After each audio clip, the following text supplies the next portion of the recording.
โหลดคลิปง่ายมากหลังจากที่ไฟดับดูสิ8 ชั่วโมงอ่างทั้งใจเลยเนาะท่านกินท่านอยากท่านยังเข้าดอกขนาดนี้เลย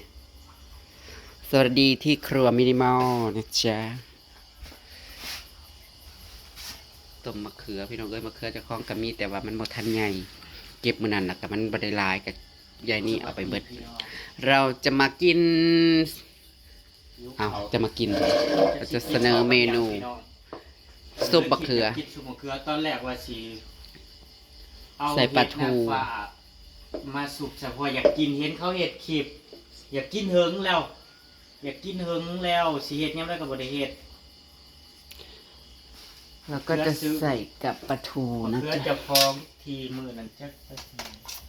ปลาทูใส่2 ตัวอันนี้เอาไปใส่ตู้ไว้ก่อนเพื่อกินมื้อใหม่ อันนี้ปีกินกับโลดพอเฮาสิตำใช่ป่ะ เอาเขาก็ใส่ป่าแต่ว่ามันจังแซ่บ วัน โอ้ย หน้ามันจะเป็นบ่ใส่นี่มันก็แซ่บถ้าเฮ็ดแซ่บมันเฮ้ยมันบ่ได้เกี่ยวอันนี้ปีกินกับโลดปลาทูนี่แซ่บเลยนี่ โอเค ปลาทูเป็นไง เข้าใจว่าเพิ่นสิมาเนียนใส่ปลาทูเขาก็ตำใส่มันก็จังแซ่บ โอ้ยเนาะพี่น้องเอ้ยไฟกระดาษ ไฟเฮาก็มาบางหันพี่น้องเอ้ยหมูข่อยหิวน้ำจะจุกตาย เด้สัญญาณกะจังมัน มัน เป็น ไม่ หยัง เส สัญ ถีย ญาร ณบ้านคืมช่วงนี้นะ มันลมเปลี่ยนทิศมันก็เปลี่ยนไปตามทิศลม โอ้ย ปฏิบัติตุ้ยๆผ่านว่าไว้มื้อนี้ไฟบ้านเพิ่นก็บ่ดับเด้มันคนละสาย คนละเมือง เพราะว่าเมืองไซผู้ทองมันบ่ได้ดับเด้ มันมาดับอยู่แต่4 ตัวเมืองในเมืองสังขะอ่อนเมืองชลบุรีเมืองท่าปังทองแล้วก็เมืองจำพรเพราะว่าจุดจ่ายไฟน่ะมันอยู่เมืองจำพรอยู่แก่งกอกพี่น้องเอ้ยหมอง4 ตัวเมืองนี่ว่า ว่า ได้ ได้ยากไปเบิด กินน้ำมาเบิดอีกแล้วบ่จักหมูนะกันนะซุปมะเขือค่ะ ส่วนเด็กๆเขาก็ไปซุ่มแซวของเขาได้พี่น้องเอ้ยแต่ละมือนะลูกๆล้านๆนะเขาแต่ละมือเขากันหากินของเขาในกลุ่มของเขาก็กินมะม่วงมะม่าไป แต่ละคนผัดอยากก็คือกันย่ายนี้เราก็ไปซุ่มค่ะ คำมาอันนี้เราก็ลงไปซุ่มเพื่อนยายต่อยหน่อยนักพี่น้องเอ้ยสิได้กินข้าวแบบพร้อมหน้าพร้อมตาทีมผู้สาวแต่ละคน สาวนี่แหละไปหาซุ่มแซวกัน แม่กับผู้สาวเบาลูกกับผู้สาวกับไปซุ่มแซวตามภาษา ส่วนเราไม่โสดเราก็อยู่บ้านนะคะทำกับข้าวกินอยู่เฮือน2 คน 3ทั้งโคราชพระเจ้าคันจะเรากินอย่างอีกแล้วก็ กลัวจะได้กินอีกโอ้ยพี่น้องเลยต้มมาม่าง่ายสุดเลยเนาะ อยังมาว่าวนะบริแล้วนะพอไรเดอร์มาม่านะเรียกนะมีไข่เขาเก็บมามันแตกหน่อยหนึงไข่ใหม่เทิม กินบ่ได้ดอกไข่นั่นเอามาแต่ละเทื่อมันจะเป็นดูด บออันนี้นะไข่ใหม่มันไข่ใหม่นะมันแตกโคราชอย่าไปหาเหยียบเปื้อนเข้ามาไหมเร็วๆเดี๋ยวรอให้อันนี้เสร็จกันพี่น้องเอ้ย ไข่หมูแดงบ่มือตอนเสาร์โอ้ มื้อตลาด วันอาทิตย์ ตลาด สิไปงานเขาวันบ่ กระป้ายอีกสวยๆผุนแล้วไปงานก็มีแต่เนื้อแต่ซีนไปงานเขาก็สวยๆผุนแล้วงานแต่งอีกและจ้างานแต่งเพื่อนสาว แต่ว่าเพิ่นอยู่กินกันมานี่10 กว่าปีแล้วล่ะ ลูกชายจนใหญ่เลยแต่ว่าเพิ่งจะมาแต่งงานค่ะ เจ้าบ่าวนั่น เจ้าบ่าวน่ะหมู่รุ่นเดียวก็เจซีนี่แหละพี่น้องเลยแต่ว่าเจ้าสาวกับรุ่นน้องนี่เจ้าสาวน่ะบ้านเจซีนี่ค่ะส่วนเจ้าบ่าวก็บ้านเตาบ่มค่ะงางเสียวอ่ะถ้างางเสียวอีกแล้วงานนี้มีเมาแต่โอ้ให้กินน้ำใบบ่ได้ละค่ะช่วงนี้ยังพักผ่อนกระเพาะห้องกระซิกคล้ายๆแน่ บางคนก็ลูก3ลูก4ก็อยากแต่งเฮ็ดไปได้สหา เอา แต่ก็อยากแต่ง คืออันหมองอันพ่อหมอแพงอ่ะเด้จนเมียเราสิตายพี่แล้วจังได้เฮ็ดที่จะก็คือเบิ้งลูกจนได้พายได้เคยหมดหักพ่อกับแม่น่ะจนเมียป่วยเมียจนเมียสิตายพี่จังได้เฮ็ดที่แบบว่าเมียเราเป็นคนบ้านนาฟองเด้ก็รอดจนพี่ทามกินพู้นแหล้วขีดบ้านนาฟองคันพี่บ่ทามกินกับบ่ได้เฮ็ด ก็ได้หั้นนะแบบว่าขนาดเข้าเจ้าบ่ได้เฮ็ดบ่ได้แต่งกันจบดีเด้พี่น้องกันอยู่มาจนตายจากกัน ลูกก็จนเป็นฟังเป็นฟ้าร่ำรวยไปเลย ชวนขาน้อยกับพานอยากเนาะ ผ่านอะไร ผ่านอะไร ยังไม่ผ่านจ้ะยังไม่ได้ผ่านอะไรเลย โอ้ยตรงนี้มันจะมาหมุนหมดเลยนะ อยู่ฝั่งไทยอ่ะสมาเฮ็ด เนาะ เฮ็ดก็ออกพี่น้อ อ้าง วบ้านเข้าเจ้ามันออกก่อนอยู่แล้ว ขนุ่มขนูนนะกาเขาไปเยื้องนั่น บ้านเข้าเจ้าน่ะมันออกก่อนเฮาอยู่แล้ว จัก ยั รง ก็ จัน คือ ทร์ กัน ก็ได้กินแล้วว่าทางลาวนั่นเพิ่งเห็นจักรจันทร์ห้องมือนี่ตอน ที่จริงเนาะย่ามมันฝนกับฟังไทยน่ะเบิดสากว่าฟังลาวฟังลาวน่ะฝนเบิดไวกว่า ฝั่งไทยนั่นเฮ็ดถึงเศร้าออกฝั่งลาวจังออกอีหยังคือการ อืม เห็นแต่ละเทื่อน่ะ เข้าเจ้ามาก่อนบัดเวลาอันดำให้ดำหน้าผัดทั้งเข้าเจ้าผัดแล้วสากก่อนเฮากว่าเฮาได้แล้วมั้งมันยังไม่ถูกเนาะมันหลายเติบอยู่เลยครับวันถ้ามันหลายกับบ่เฮ็ดเบิด อยากกินหลายมั้ง ถ้าเบิ่งเพิ่นสิกินสมอยากบ่ สาม เดี๋ยวรอให้มันสุกก่อนพี่น้องส่วนผักก็อยานี่เอาไปขาย ก็ได้ขายแต่3 ถุงเพิ่นว่า มือเอาลง บ่มื้อแล้วก็เอาไปขายใหม่ก็บ่ค่อยได้ขายดอกผักบ้านเฮามันก็ว่าปานนั้นแหละก็สิซื้อไปกินกับหยังเลยบ่มีกันมีงานเลี้ยงปลาทูต่อมันเลี้ยงปลาทูต่อ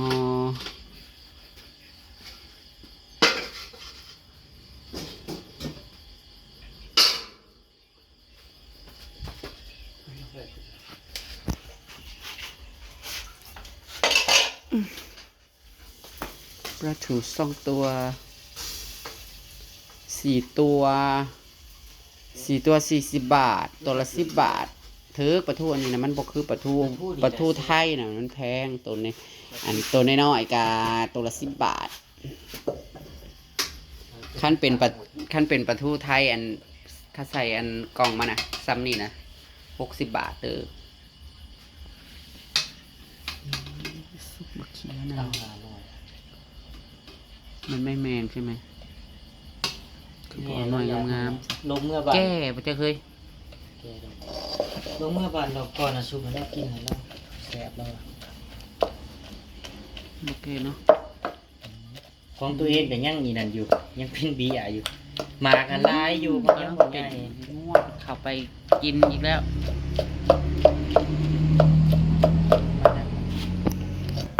ฉันหา ไผเป็นคือชุ่มข่อยอยู่บ่แต่ละมือแต่ละเว้นคิดหาแต่แนวกินแต่สิกินหยังตอนเช้าแล้วก็ยังตอนเที่ยง เที่ยงกินเที่ยงกันยัง ตอน แล้ เที่ยงก็ยังมื้อแลง แต่ว่ากระบอกกระป๋อมได้กินสมใจเลยเด้พี่น้องเอ้ย อยากกินฝนยังแข้ง นั่งแต่จักรจันทร์กระปนน้ำแข็ง หรือว่ามึง ขั้นไปเยื่องเขาไปเยื่องอยู่จังแมลงเนี่ย บอกนั่งไว้เด้อถ่ายนั่งไว้กินเลย นั่งเราไว้เฮ็ดกินมื้ออื่นเด้อสิบอกว่า อยากกินข้าวอยู่เขาไปแดกมิ้นน้ำบ่ โบได้โอ้ยภาพเส้นลายเผ็ดหรือเปล่าย่ายผู้ล่อของกินก็ล่อไปอีกก่อนเด้อช่างป่าก็ได้ตัวเดียวนะข้ามาได้ไข่มดแดงให้ล่ามืออื่นเลยจังไปฝากลงก่อนบ่ได้เห็นอะไรสามบัดมือมันเข้าลงคันมาได้ก็จังคือลงป่ากับบัดห้างอยากได้แต่บ่ได้ เบิ่งในตลาดมันดี มันบ่ได้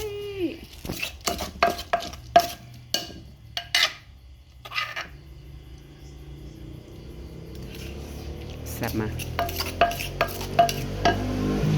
แซ่บ เขาบ่ได้ใส่สมบ่ ใช่ยังเฮ้ยเนี่ยมะเขือสิใส่สมอยากกินอยู่เลยเฮ้ยแซ่บอยู่เฮ้ยเลยยิ้วเขา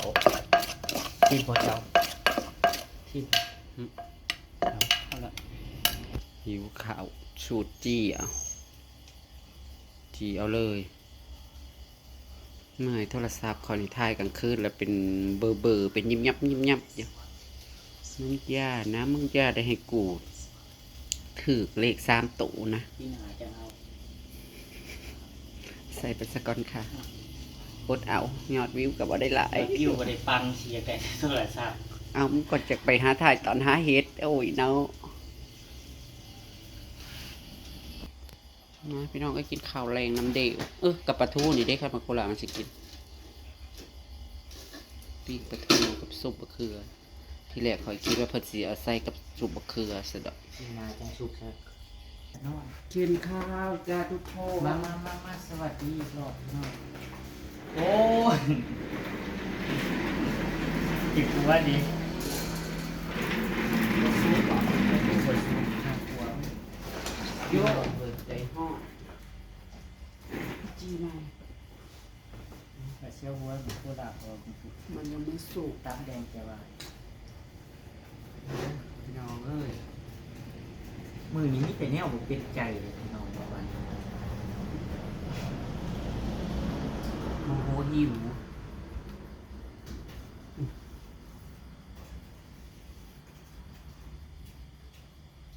ก็หน่อย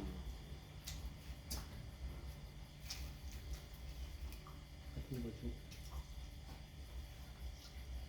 ครับ เจ้าหน้าถอดเอามันไว้กลัว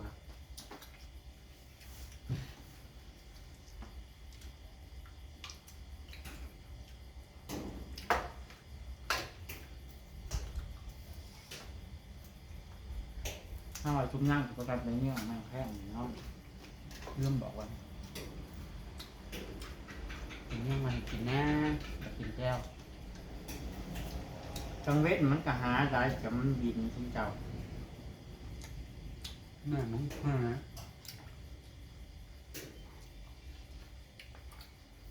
มันแท่งเหมือนมันมีร้านอยู่อ๋อก็ได้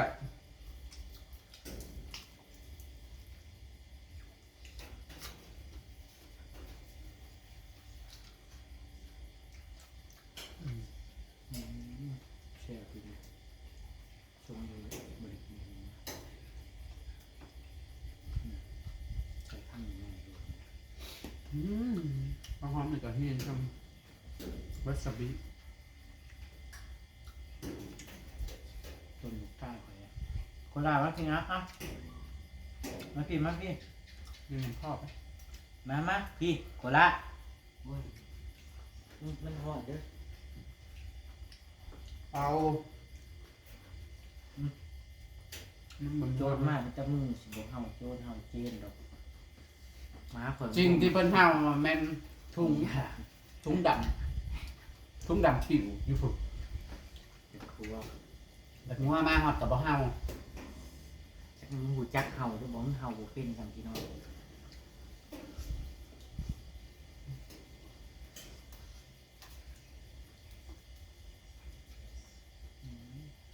มาคือแก้มบ่มีบ่มาคือแก้ม มันมีอันเดียว มันบ่แม่น ยังน้องเพราะว่าเพิ่นเก็บไปว่า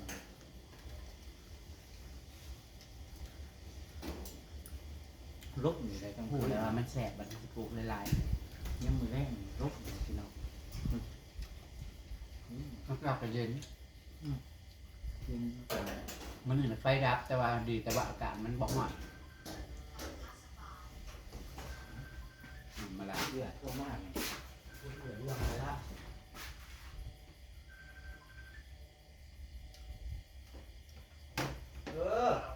ฮะ ซีมีเล่นอันร้านเค้กน้องแดงบอก ติดน้องแดง บุ้มยังวะ อะ มีอยู่มั้งสิได้คนหา อันดาวันเราอยากได้ อืม มันจะอันวันที่เจ้านั่นบริไปใช้ที่เลย มันเกิดไผ มันเกิดแสงประวัน อ๋อ อันประมาณ3-4 โมงแหละเราไปกินหมูกระทะกันอยู่ห่างแสงหันวันของวันเราสิสะพายคือเราซื้อเค้กหันอื่น อืม ไปซื้อไผ่ดูค่ะ อืม โอเค วันที่เช้าผมยังเพิ่มอยู่ ให้ได้ส่งให้เรา วันที่เช้าคุณปะ วันที่เช้า มือแรก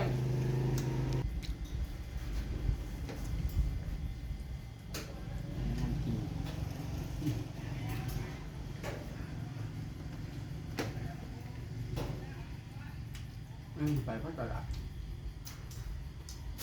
เนี่ย มันจะไปงานตลาดอยู่ เอา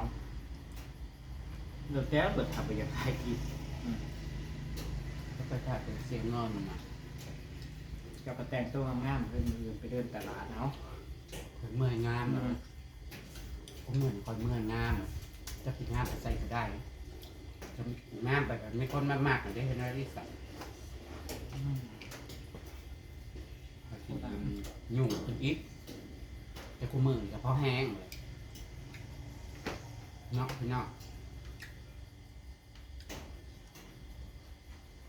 พวกก็ได้เลยเรื่องแกงน้ำก็เคยมอง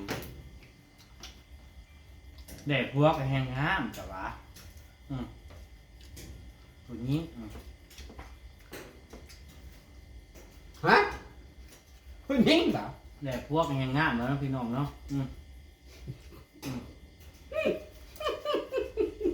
โคละแน่มันเป็นคนยิงเหรองงโคละงง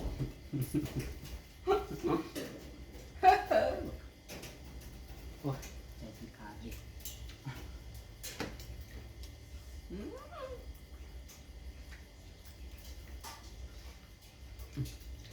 เติมน้ำให้มุ้งอีกมาไม่ถึงมั้งตอนคืนอยู่มันคือมื้ออื่นไปพี่น้องเข้ากับมื้ออื่นครับวันอาทิตย์